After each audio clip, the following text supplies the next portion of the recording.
Happy COVID-19 pandemic chronology video today, 22 March 2023. I'm in the backyard. I just put the critters lunch out. We got one feeding area, and there's a little gray squirrel, and then another feeding area under the cedar tree. And I did actually put the dirt, so from update from the olive trees video yesterday, I talked about how I asked for the dirt. So this was like full, so I used about 2/3, like full as in down here.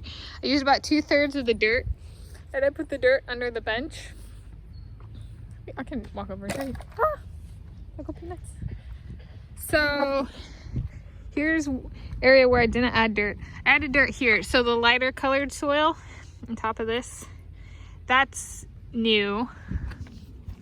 I added it from, it's the earth that got excavated for the olive trees. And then I also put it over here, so this is another feeding area. I put it, so the soil used to look like this, and now I put the new soil down. And so it looks a whole lot better than it used to. So that's a follow-up from the olive trees thing yesterday. So this is my COVID-19 pandemic chronology video, so covering COVID-19 pandemic in my life as of today, Wednesday, 22 March 2023. And so what have I got for you today? It's one update. It's talking through some of my ongoing page curation on English Wikipedia that I'm doing as part of my pandemic pit crew writing and publishing. So there's ongoing like mistreatment repeated on one individual whose Wikipedia article I updated yesterday. So Analia P. Gray. So she's someone, French swimmer, uniquely of African descent. So that's I call myself, right, and people who are only European, uniquely European. Although I guess we got some Native American, don't we? Yeah. But okay, so then maybe not that, but like I say, people might characterize my skin as uniquely like European descent kind of. So she's uniquely African descent. It's a way, my term of kind of like, don't cut off a person's ancestry and family tree, kind of thing. And so she got, I'm gonna classify what happened to her as racism, just like straight up racism. There's like, there's kind of two tiers of racism. There's like, well, not actually. I'm gonna not scratch that, expand that. Two broad types of discrimination of like, there's oppression, which is the lesser of two evils, and then suppression, which is the larger of two evils. Suppression is where somebody hates a person so much they won't let them speak. Yeah, I've been treated that way by African Americans in this country, United States of America, a bit. So I'm filming in the city of Shoreline, King County, Washington State, United States of America, Planet Earth, the original. And so what she experienced was, she competed at this meet. She did really well, swam a really fast time, especially for March, like early in the year, very fast time. And she outscored, and there's a point system by the governing body for aquatic sports, FINA/World Aquatics. The point system technically was developed by FINA. So pre-name change in December 2022, which is like halfway to the mid to end December 2022, they started changing the name and rebranding as World Aquatics. And so this point system is like, the world record time is 1,000 points. So it's a way of, it's actually a form of equality, right? It takes a world record time, and strips it of a person's race or ethnicity. So it's one way of the name of the person in like their country, that kind of stuff, or in date it was attained and stuff, is still there. So that information is still there if one wants to look at it. But there's another way of, okay, if a person's triggered by the nationality, like if they're a Muslim and their family was murdered by American soldiers in Afghanistan or Iraq or something, right? It might be triggering seeing that American with the world record up there. So FINA points is like, and kind of say it's an equality approach where okay, this person might be triggering for you, so their score, their time, I'm talking about pool swimming, is worth 1,000 points, and then depending on how close, like, a time is given points based on how close it is to the world record. And so what happened with Analia Pigray, uniquely of African descent, from French Guiana in South America, competes for France, because French Guiana is like a state of France. Don't quote me on that, okay? She achieved the best time relative to the world record in any given race, male or female, at this competition. She beat the highest scoring man by a few points, and then she beat the highest scoring woman by 24 points. So one could say, in some sense, it wasn't really close. And so what happened was there was an American publisher, Swimming World, who was like, they took and gave her a African-American treatment from like the 1960s, so, like white supremacist approach, where they took and made the title about somebody who attained the overall, so they wrote, I think, if I'm recalling correctly, the article covered both men and women, and they made the headliner "Unleashed this time," and the headliner was the person who ranked third overall amongst men and women, and it was a white woman. Sarah Sjöström of Sweden, who we've talked about on this channel because I am her biographer. Now, she's gotten huge mistreatment by even Swimming World and SwimSwam and the press in general. So it's very much reflective of the publisher, in this case, Swimming World. And they put Analia Pigray, they didn't mention anything about the quality of the time, and they put her at the end of the article. So I say this is a treatment from like the 1960s, an African-American treatment by like a white supremacist in the United States of America, because there's African-Americans used to be forced to sit in the end of the bus. So if we compare the article to a bus, it'd be like, they say per contract how they write their articles, the winner, overall winner, and they can choose male or female, so either Arno Kaminga of the Netherlands or Analia Pigray, they can choose one of those and put it as the title. That's their contractual obligation.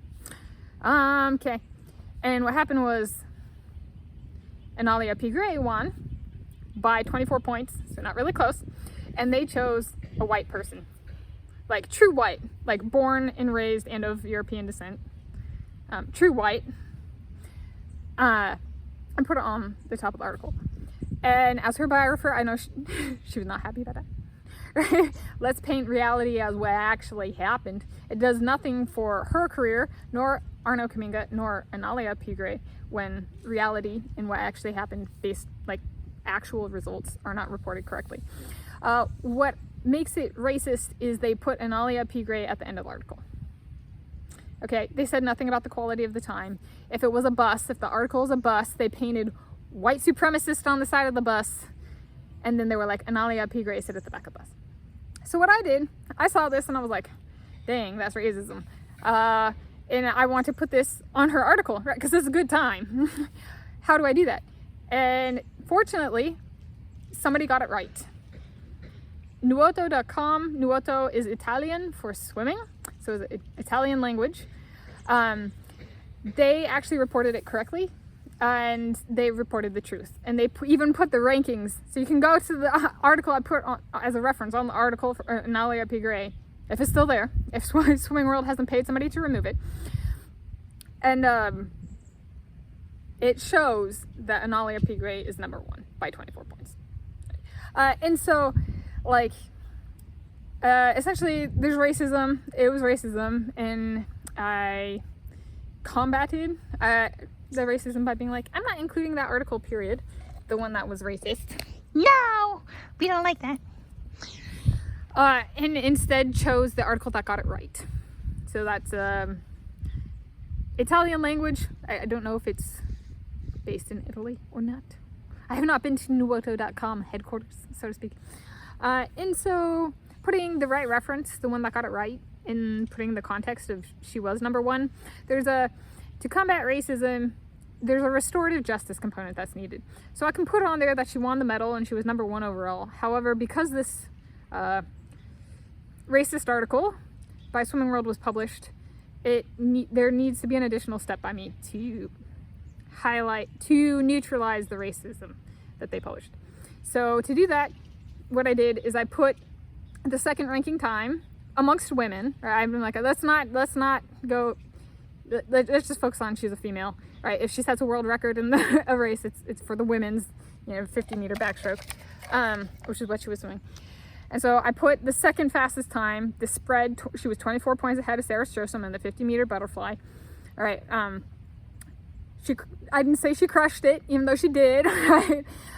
But putting the who was second amongst women on the page, so that when somebody reads it and then sees this swimming world article, right, and they see an Elia P. Gray at the bottom, it might help they might make the realization of, oh, this author is white, and Elia P. Gray is not, right?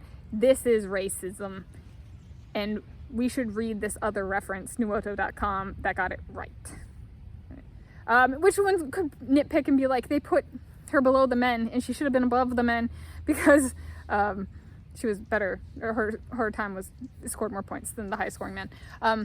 But at least they covered Arno Kaminga and Analia P. Gray as like the focus of the article, right, the text. So they got that right. Yeah, so this is starting to get along. So that's something that mistreatment of athletes does occur. Sarah Strosom had over 30 medals that she's won in international competitions since like 2008, 2009, 2010, missing from her Wikipedia article, like the main career section with text kind of describing the articles.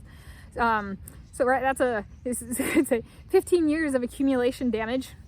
Right? Shane Cassis has also experienced a bit of racism, but that's not necessarily, yeah, well, he has in multiple forms. One of the ones I'm working through on that is they said he set a new pro swim series record in March, and he did not. He tied a record set by Michael Andrew, but then I think it was like last year they denied that Michael Andrew set the record in 2021 too. Like, it's a tied record, and it disservices both Michael Andrew and Shane Cassis by lying and saying it's a new record. It's done intentionally to hurt their careers. And they've really screwed with Shane Cassis before. But so that's ongoing stuff, is addressing mistreatment. So how I did it for this case yesterday, and I'm working on the Shane Cassis stuff today, whether it's publishing or just putting it on my task list for the rest of this month or April. Yeah, just addressing mistreatment is one of the page curation things I worked on yesterday and I'm working on today, be it publishing or just writing and allocating, making an allowance for working on it in the future. Yeah. Happy update.